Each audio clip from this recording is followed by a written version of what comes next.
우리가 살아갈 때 이 삶을 정말 가치 있는 아주 소중한 삶을 살기 위해서 가장 중요한 게 뭐냐 하면 사명입니다. 사명.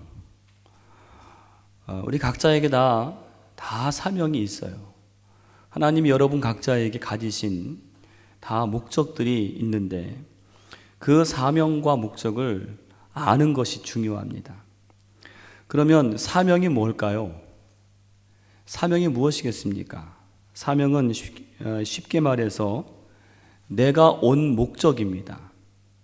우린 다 이 세상에 온 존재들입니다. 잠시 왔다 가는 존재죠. 그런데 우리가 이 세상에 온 것은 맹목적으로 온 게 아닙니다. 우리는 뭔가 목적이 있어서 이 세상에 온 존재들이에요. 그렇다면 가장 가치 있고 후회 없는 삶을 살기 위해서는 우리가 성공이 출세하는 게 아니라 내가 이 세상에 온 목적과 사명을 이루는 것이야말로 가장 가치 있는 삶의 비결인 것입니다. 그런데 문제는 많은 사람들이, 아니 거의 모든 사람들이 내가 이 세상에 온 이 목적을 생각하지 않고 살아간다는 것입니다. 다시 말해서 사명을 모른 채로 살아가는 거예요. 어떤 사람들은 말하기를 사명을 알아서 뭐 하는가? 인생 뭐 별거 있는가? 이렇게 말들을 하지만 여러분 사실 이렇게 사는 것만큼 허무하고 불행한 게 어디 있습니까? 여러분 왜 많은 사람들이 마지막 인생을 마칠 때 다 허무함 속에서 인생을 마칩니까? 한마디로 내 인생에 두신 이 목적을 몰랐거나 잘못된 목적을 가지고 살았기 때문입니다. 최근에 우리나라의 아주 오래된 원로 정치인이, 유명한 정치인입니다. 그분이 말하기를 정치는 허업이다, 그렇게 말했어요. 허업이란 말이 뭔가 찾아봤더니 껍데기, 아주 헛된 일이라는 거예요. 멋있는 말 같지만 잘 생각해 보면 참 불행한 고백입니다. 이분이 평생도록 수십 년간 애써온 게 정치밖에 없는데 그분 고백이 정치가 다 헛된 것이다 라고 말하는 것은 한마디로 나는 평생 헛살았습니다, 그렇게 말하는 것과 다르지 않습니다. 여러분, 우리의 삶은 분명한 목적과 사명을 가진 그러한 삶이 되어야 되는데 여러분 그 생에 있어서 자기의 사명과 목적을 분명히 알고 그 사명과 목적을 온전히 이루신 분이 계시죠. 누구십니까? 바로 우리 예수님이세요.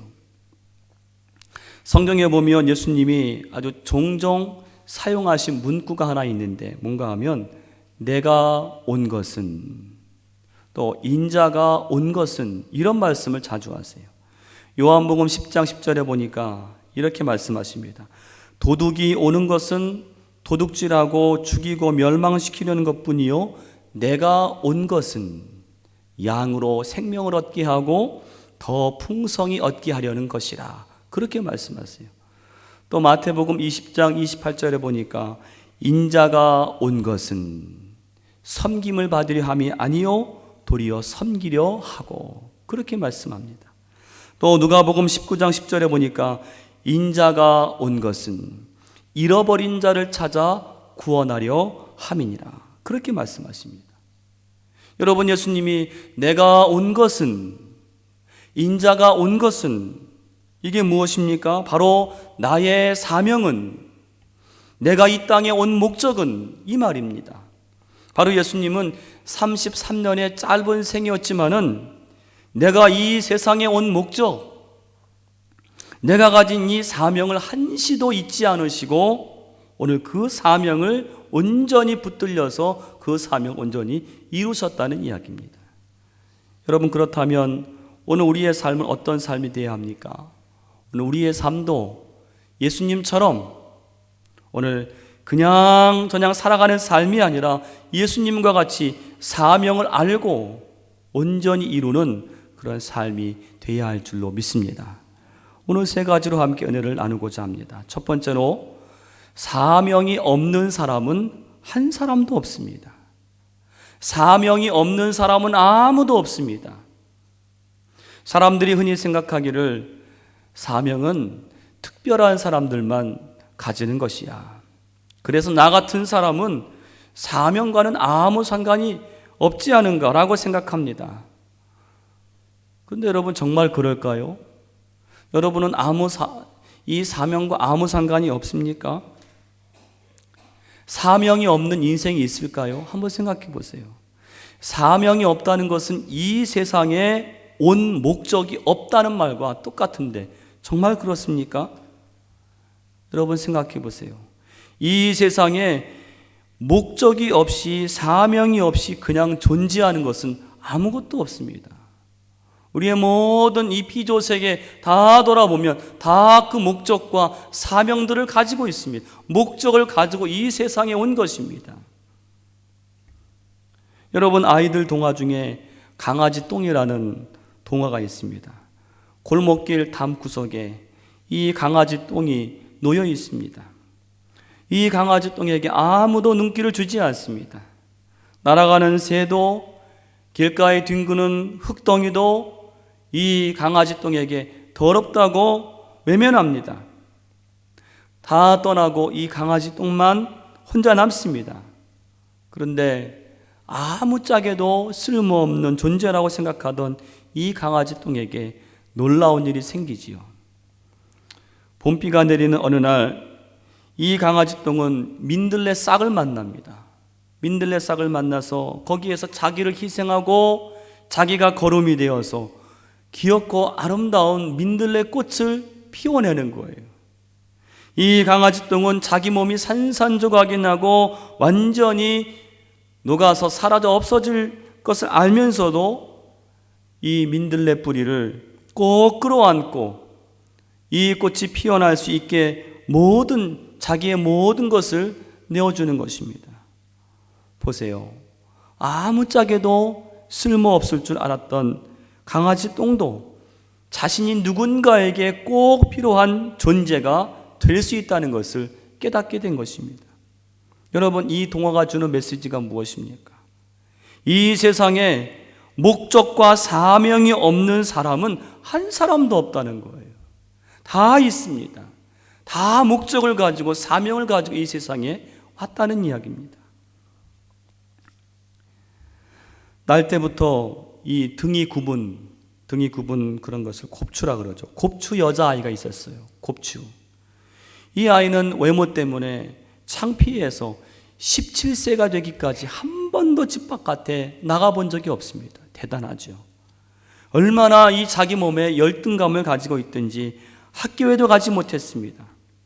그런데 17세가 되던 해 한 수녀님의 설득으로 17년 만에 처음 집 밖을 나서서 저 수도원에서 하는 그 수련회에 참여하게 되었습니다.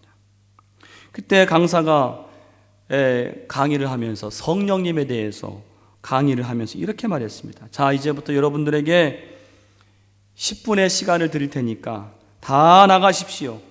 다 나가서 이 수도원의 마당이든 산이든 어디든 가서 거기에서 성령께서 여러분에게 무엇을 깨닫게 하시는지 귀를 기울이고 성령의 음성을 들으십시오. 그리고 돌아오십시오. 그랬다는 거예요. 10분의 시간을 주었습니다. 사람들이 다 나갔습니다. 이 곱추 소녀도 나갔습니다.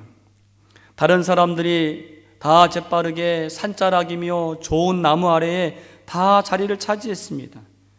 이 소녀는 그때도 사람 만나기를 꺼려해서 아무도 가지 않는 곳을 또 찾다가 보니까 한적한 곳이 있어서 앉아보니까 쓰레기통 옆이었습니다. 이 소녀가 생각하기를 나는 어딜 가나 쓰레기구나. 나는 이런 쓰레기 같은 인생이구나. 이 소녀가 한숨을 푹 쉬었습니다. 그때 한 소년이 오더니 그 쓰레기통을 막 뒤지면서 뭔가를 찾는 거예요. 이 곱추 소녀가 용기를 내어서 물어보았습니다. 저기요, 쓰레기통을 왜 뒤지나요? 이 소년이 저는 지금 캔이나 종이를 찾고 있습니다. 그걸 찾아서 뭘 하려고요? 이걸 가지고 가면 이게 돈이 되거든요. 이걸 팔아서 우리 할아버지 할머니 약을 사드려야 됩니다. 그 순간에 성령께서 이 곱추 소녀에게 감동을 주신 거예요. 음성을 들려주신 거예요. 아하, 이 쓰레기도 쓸모가 있구나. 이 쓰레기도 쓸모가 있다니, 이 쓰레기를 팔아서 노인들의 약값을 할 수 있다면 나와 같은 사람, 내 스스로가 쓰레기 같다고 생각한 나와 같은 사람도 병들어 누워있는 사람을 위해서 내가 약이 될 수 있겠구나.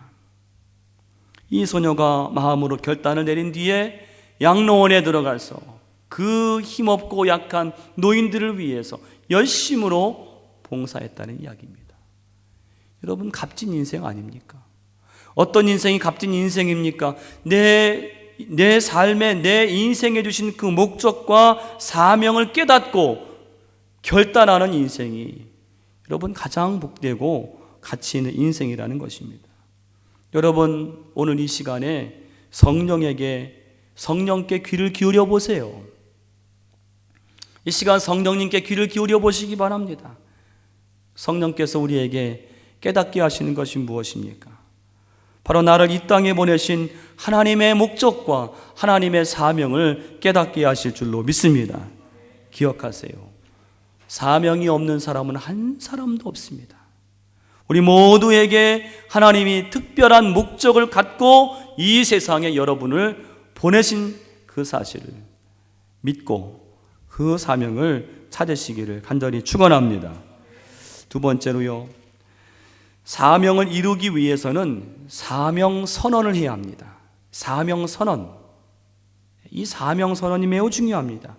여러분, 사명 선언이란 나의 사명과 내 인생의 목적을 아주 한 문장으로 정확하게 명확하게 나타내서 선포하는 거예요. 매우 중요합니다. 내 사명이 무엇이냐, 내 인생의 목적이 무엇인가를 명확하게 문장으로 만들어서 선포하는 거예요. 이게 사명선언입니다. 매우 중요합니다. 제1교포로서 일본의 소프트뱅크 그룹의 회장인 손정이라는 분이 있는데, 이분은 20대 나이에 어떤 사명을 가졌는가 하면, 내가 이 정보혁명으로 모든 사람을 행복하게 좀 해봐야 되겠다, 그런 사명을 가지고는 24살에 1천만 엔을 가지고 소프트뱅크를, 이 회사를 설립했다고 합니다. 회사원이 2명밖에 없습니다. 아주 허름한 사무실인데 그 사과개짝에 올라가서 그 사명을 선언하고 5년 뒤에 우리 회사는 매출 100억 엔을 달성하겠다, 그렇게 선언했다는 거예요. 여러분, 이 사명 선언, 이 사명을 선포하는 게 왜 중요할까요? 이 사명 선언을 통해서 내 사명을 되새길 때에 다시 처음처럼 내 가슴이 두근거리고 또 뭔가를 실제로 실천하게 되고, 그리고 포기하고 싶은 순간에도 의욕을 불러일으키는 것이 바로 이 사명 선언이라는 거예요. 오늘 여러분도 한번 해보시기 바랍니다. 그래서 미국의 영화감독 스티븐 스필버그, 이 사람은 유명한 말을 했는데 이런 말을 했습니다. 나는 매일 아침 오늘 할 일에 너무나 가슴이 설레서 아침 식사조차도 제대로 할 수가 없다. 오늘을 생각해 보면 너무나 가슴이 설레서. 이게 무슨 말인가 하면, 이 스필버그 감독은 아침에 이 새벽 여명이 지나서 해가 불끈 솟을 때마다 오늘도 내가 만든 이 영화를 본 사람들이 감격의 기립박수를 보내올 것을 자기 마음속으로 생각하면 온몸이 흥분되고 손발이 부르르 떨리면서 아무것도 먹을 수 없었다는 이야기입니다. 그 정도로 가슴 떨리는 일이었다는 거, 영화를 만드는 일이요. 여러분, 이렇게 가슴 뛰는 삶을 살기 위해 필요한 게 무엇인가? 내 인생의 목적과 사명을 분명히 하고 그것을 문장으로 만들어서 표현하는 것입니다. 선포하는 거예요. 하박국 2장 2절에 보니까 이 사명선언에 대한 말씀이 있어요. 여호와께서 내게 대답하여 이르시되 너는 묵시를 기록하여 판에 명백히 새기되 달려가면서도 읽을 수 있게 하라. 그런 말씀이 있어요. 저는 이 설교를 준비하면서 깨달은 것이 매일 새벽에 기도할 때 다른 기도의 내용도 중요하지만은 이 기도가 다름 아닌 사명선언의 기도가 되어야겠구나. 그런 은혜를 받았어요. 무슨 말인가 하면 하나님 앞에서 우리 교회의 사명과 가정의 사명과 내 가정의 사명과 나의 사명을 하나님 앞에서 확인하고 이것이 나의 사명입니다. 이것이 우리 교회의 사명입니다. 이것이 우리 가정의 사명입니다. 그리고 하나님 앞에서 기도하고 그 사명을 선포하는 거예요. 이것보다 더 놀라운 사명선언이 어디 있겠습니까? 이것이구나. 오늘 본문에도 보면 여러분 사명선언이 나옵니다. 바로 5절 말씀이에요. 5절 말씀 여러분 보시면 하나님이 예레미야를 부르시고 사명을 주시는 장면인데, 이 말씀은 다름 아닌 사명선언인데 보통 사명선언이 아니에요. 왜냐하면 이 사명선언은 하나님이 친히 주신 사명선언이기 때문에 그렇습니다. 이 말씀 속에는 여러분 믿는 자의 사명선언에 반드시 필요한 두 가지를 말씀하고 있어요. 우리 5절 말씀을 같이 읽어보겠습니다. 내가 너를 모태에 짓기 전에 너를 알았고 네가 배에서 나오기 전에 너를 성별하였고 너를 여러 나라의 선지자로 세웠노라 하시기로. 아멘. 여러분 여기에 사명선언에 반드시 필요한 두 가지가 있는데, 먼저는 뭐냐면 사명이 뭔지를 아는 것입니다. 하나님은 오늘 예레미야에게 무슨 사명을 주셨는가 하면 선지자의 사명을 주셨어요. 내가 너를 여러 나라의 선지자로 세웠노라. 오늘 우리도 나의 사명과 나의 목적이 무엇인지를 알아야 합니다. 여러분, 그렇다면 나의 사명을 알 수 있는 방법이 뭘까요? 어떻게 알 수 있을까요? 나의 사명을 아는 방법들 4가지를 소개하겠습니다. 잘 들으시고 한번 생각해 보시기 바랍니다. 첫 번째는 내 가슴을 뛰게 하는 것이 나의 사명이에요. 내 가슴을 뛰게 하는 것. 저 서울광림교회 김선도 목사님, 감독님은 지금 연세가 86세십니다. 이제 우리 4월 창립주일에 우리 교회 오실 텐데, 근데 그분은 지금도 이 주일 설교를 준비하시면서 토요일 밤에 밤잠을 설치신다는 거예요. 잠을 못 이루신다는 겁니다. 그 이유가 이 주일 설교를 통해서 교인들이 은혜 받을 것을 생각하면 가슴이 뛰어서 잠이 오질 않는다는 거예요. 여러분, 바로 그 감독님께는 이 설교가 그분의 사명인 것입니다. 오늘 여러분들이 아무리 힘들고 피곤해도 내 가슴을 뛰게 하는 일이 있다면 그것이 바로 나의 사명이에요. 두 번째는요, 관심과 부담감이 바로 사명입니다. 관심과 부담감. 6.25 우리나라 한국전쟁 당시에 그 전쟁 고아의 비참한 모습을 어떤 미국 사람이 필름에 담아서 그것을 미국에 가져가서 미국 상류층 그 사교 클럽에서 그 필름을 소개했어요.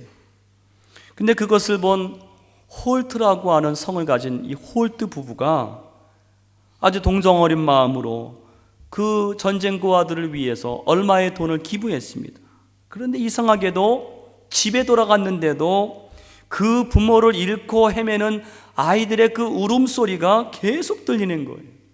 눈이 퀭하고 배가 볼록한 아이들이 이 빈 밥그릇을 두드려대던 모습이 머릿속에서 떠나질 않습니다. 마침내 이 홀트 부부가 너무나 괴로워서 한국 땅에 도착을 해서 그 현장을 보고는 돌아가서 아이들 몇 명을 입양을 했습니다. 그런데 미국에 돌아가서도 한국에 두고 온 그 아이들이 또 눈앞에 어른거리는 것입니다. 자기도 데려가 달라고 그 한국 땅에서 자기들을 붙잡고 우는 그 아이들 때문에 잠을 못 이루다가 이분들이 다시 한국을 방문했어요. 이렇게 드나들면서 수십 명을 입양하게 된 것이 오늘날 우리나라의 유명한 홀트 아동복지회가 된 것입니다. 무엇이 사명입니까? 나에게 주신 특별한 부담감, 관심이 바로 사명이라는 이야기예요. 또 세 번째는 남다르게 고통받는 부분이 바로 사명입니다. 여러분, 이 부부 세미나 강사들 중에 보면 강사가 부부인 경우가 많습니다. 저도 이 부부 세미나를 참석한 적이 있는데 보면 강사 부부가 많아요. 그 강사 부부를 보면서 저 부부는 사이가 얼마나 좋으면 이 부부가 이렇게 살아야 한다, 이런 강의를 할까, 그런 생각이 드는데 놀랍게도요, 그 부부 강사들의 대부분은 원래는 그 부부 사이가 너무 나빠서 아주 심각한 위기까지 간 그런 부부들이 많아요. 그런 부부 간의 그 불화와 다툼이 너무나도 심각한 고통이었는데 그것을 이기고 보니까 우리와 같은 이런 부부관계 고통을 겪는 사람들에게 우리가 도움을 줘야 되지 않겠느냐. 그래서 그 부부 강사로 나선 사람들이 많은 것입니다. 무엇이 사명입니까? 내가 지금 남다르게 고통받는 그 부분이 사명이 될 수 있습니다. 또 네 번째는 남들에게 없는 것을 가진 것이 사명입니다. 대신방을 하다 보니까 교우분들을 만나보면 다 한 분 한 분에게 다른 사람에게는 없는 아주 특별한 달란트를 가지신 것을 보게 됩니다. 그분에게만 있어요. 참 특별한 달란트입니다. 그건 하나님이 주신 거예요. 남들에게는 없는 달란트입니다. 그런데 바로 그것이 바로 나의 사명이라는 것입니다. 오늘 여러분들에게 주신 사명이 무엇인지를 깨달을 수 있기를 간절히 축원합니다. 사명선언에 필요한 두 번째는요, 누구로부터 이 사명이 왔는지를 알아야 합니다. 누구로부터 이 사명이 왔는지. 여러분, 아무리 좋은 사명이고 기가 막힌 사명이라도 믿는 자는요, 그 사명이 하나님과 아무 상관이 없다면 그것은 복된 사명이 될 수 없습니다. 여러분 한번 생각해 보세요. 어떤 사명이 가장 아름답고 가장 복된 사명이 되겠습니까? 바로 하나님으로부터 비롯된 사명이에요. 그래서 오늘 하나님께서 예레미야에게 사명을 주실 때 뭐라고 하십니까? 5절 말씀 다시 보시면, 내가 너를 모태에 짓기 전에 너를 알았고 네가 배에서 나오기 전에 내가 너를 성별하였고 내가 너를 여러 나라의 선지자로 세웠노라. 여러분, 여기 하나님께서 강조하시는 말씀이 무엇입니까? 내가 너를, 여러분 영어 성경에 보니까 이 내가 너를 이 3번이나 반복이 되어 있습니다. I라는 말이 2번 이 생략이 되어 있어요. 무엇입니까? 오늘 예레미야의 사명의 출발은 사람이 아니라 하나님이 그 사명의 출발이라는 거예요. 오늘 예레미야가 이 선지자가 된 것은 인간이 되고 싶어 된 게 아니라 하나님이 주신 사명이라는 거예요. 우리나라 일제 강점기 때 당시 기독교 인구가 1%밖에 안 되었다 그래요. 지금은 17%, 18% 되는데, 그럼에도 당시에 기독교는 이 독립운동에 있어서 가장 앞장서고 가장 우리나라에 영향력을 끼치는 그러한 종교였다는 것입니다. 어디서 이런 힘이 났을까요? 어떻게 그들은 그 사명을 잘 감당했을까요? 당시 여러분, 이 기독교인들이 독립운동을 하다가 붙잡혀서 이 일본 경찰들이 그들을 신문하면 이상한 답변을 했다 그래요. 신문을 하기를, 야 너희 독립운동 본부가 어디냐? 본부가 어디야? 물어보면 하나같이 하늘나라입니다. 하늘나라가 우리 이 독립운동의 본부입니다. 그러는 거예요. 그러면은 이 독립운동을 누가 시킨 거냐? 주모자가 누구냐? 물어보면 하나같이 답하기를 하나님입니다. 하나님이 시키신 것입니다. 이 독립운동은 하나님이 시키신 것입니다. 그렇게 말했다는 거예요. 여러분, 하나님이 이 모든 것을 시키신 것입니다. 이거보다 더 강력한 사명선언이 없다는 거예요. 여러분, 적어도 믿는 자는요, 내 삶에 주신 사명, 내 인생의 목적은 내가 스스로 만든 것이 아니라 하나님이 나에게 주신 것입니다. 내가 여기에 온 것은 하나님이 보내신 것입니다. 여러분, 뉴질랜드 여러 번이 오셨습니까? 내가 왔다고 생각합니까? 오늘 믿는 자는 그렇게 고백하면 안 됩니다. 하나님이 나를 이곳에 보내신 겁니다. 오늘 여러분들이 하시는 일도 마찬가지입니다. 내가 하고 싶어 하는 일이 아니라 하나님이 이 일을 하게 하셨습니다. 그 사명을 출발이 하나님인 것을 알아야 됩니다. 저는 개인적으로 목회할 때 제가 개인적으로 반드시 확인하는 게 있습니다. 뭔가 하면 이 목회지가 좋은가 나쁜가 이게 아닙니다. 이 목회 환경이 좋은가 나쁜가 그게 아닙니다. 누가 나를 이곳에 오게 한 것인가? 이곳에 나를 보내신 분이 누군가? 그것을 확인합니다. 만약에 여러분 저를 이곳에 보내신 게 사람이라면 사명을 감당할 수 없어요. 내가 좋아서 내 결정에 의해서 온 것이라면 가슴이 뛰지 않습니다. 그러나 하나님이 나를 이곳에 오게 하셨고 이곳에 보내신 분이 하나님인 것을 생각하면 가슴이 뛰는 거예요. 어떤 고난도 감당이 되는 것입니다. 왜요? 하나님이 나를 이곳에 보내셨기 때문입니다. 제가 오늘 이 말씀을 드리는 것은 저만 그런 게 아니라는 거예요.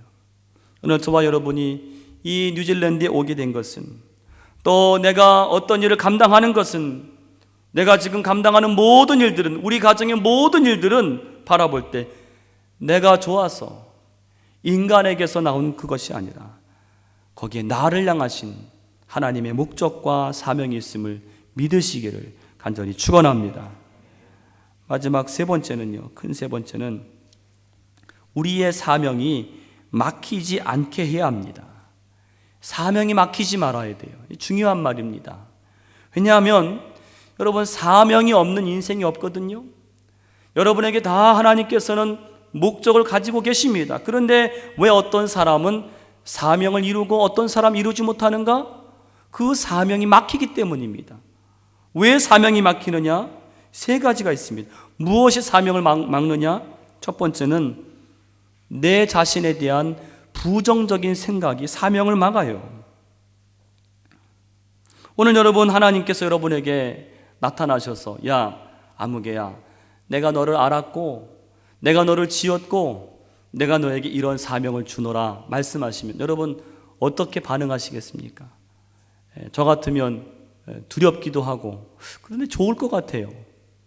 그런데 오늘 본문에서 하나님이 예레미야에게 사명을 주실 때 예레미야의 반응이 아주 이상해요. 6절 말씀 보세요.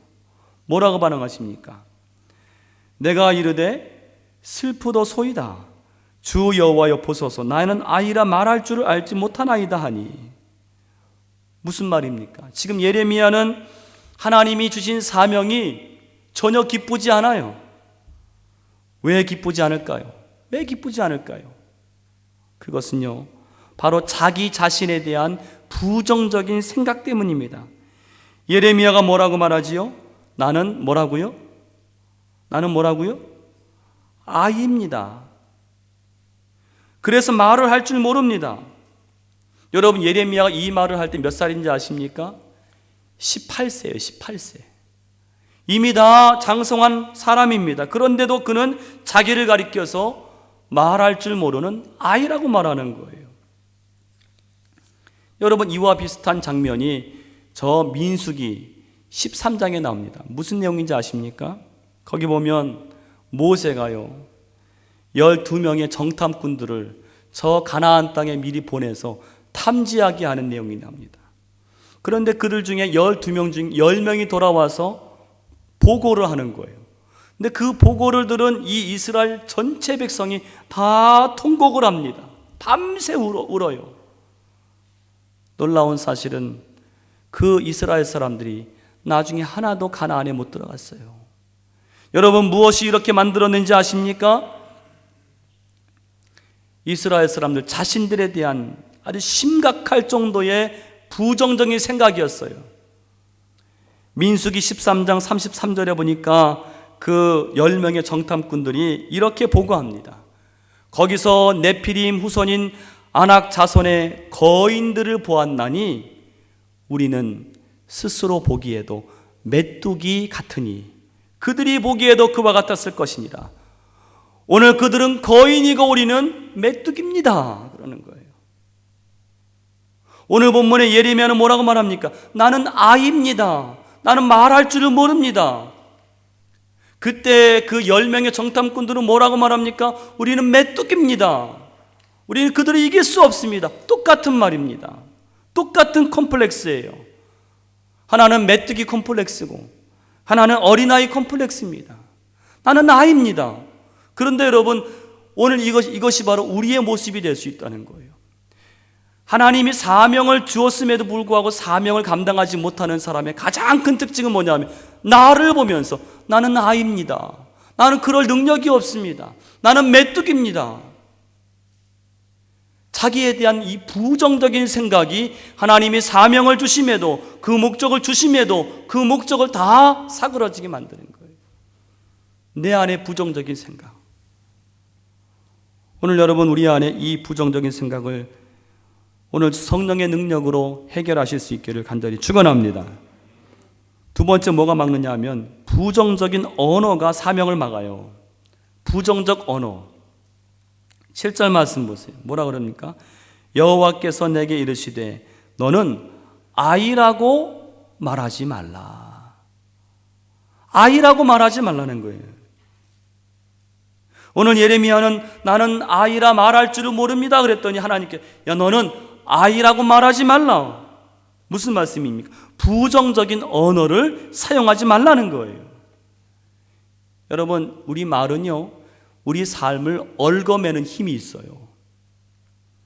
내가 긍정적인 말을 하고 소망의 언어를 하면 내 삶도 그렇게 됩니다. 내 삶도 긍정적이 됩니다. 소망의 삶이 돼요. 그런데 자꾸 부정적인 말을 하고 안 된다는 말을 하면 그대로 됩니다. 그것도.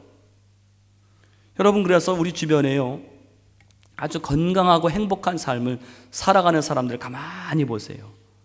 공통적인 특징이 있습니다. 뭐냐 하면 언어가 매우 긍정적이에요. 입을 열면 감사가 나옵니다. 감사해요. 정말 은혜입니다.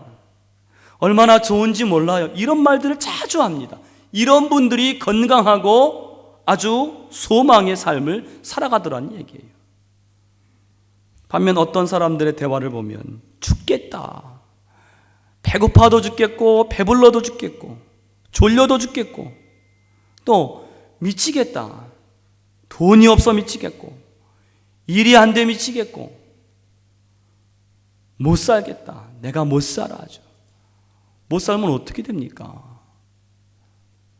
남편을 봐도 못 살겠고 애들을 봐도 못 살겠고 여러분 이런 언어를 가지고 이런 언어를 가질 때 사명을 감당할 수 있겠습니까? 안 됩니다. 사명은 고사하고 성공적인 삶을 살아갈 수가 없습니다. 이 부정적인 언어가 자꾸 나에게 각인을 시키는 거예요. 나는 못 사는 존재야. 나는 미치는 존재야. 나는 죽는 존재야. 어떻게 사명을 감당합니까? 그래서 하나님께서 오늘 예레미야에게 가장 먼저 말씀하신 것이 너는 아이라고 말하지 말아라. 부정적인 언어를 하지 말라는 거예요. 세 번째는요, 두려움이 사명을 막습니다. 두려움. 여러분 최근에 그런 말이 있죠. 두려우면 지는 거다. 그런 말이 있어요. 여러분 이 두려움이라는 것이 우리 삶에 가져오는 이 아주 파괴적인 결과는 우리 생각 이상입니다.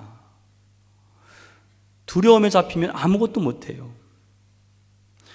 이런 얘기가 있습니다. 한 종업원이 냉동실에 들어가서 냉동실 청소 작업을 하고 있는데 그만 그것을 모르고 그 주인이 그 냉동실 문을 잠궈버리고 퇴근을 했어요.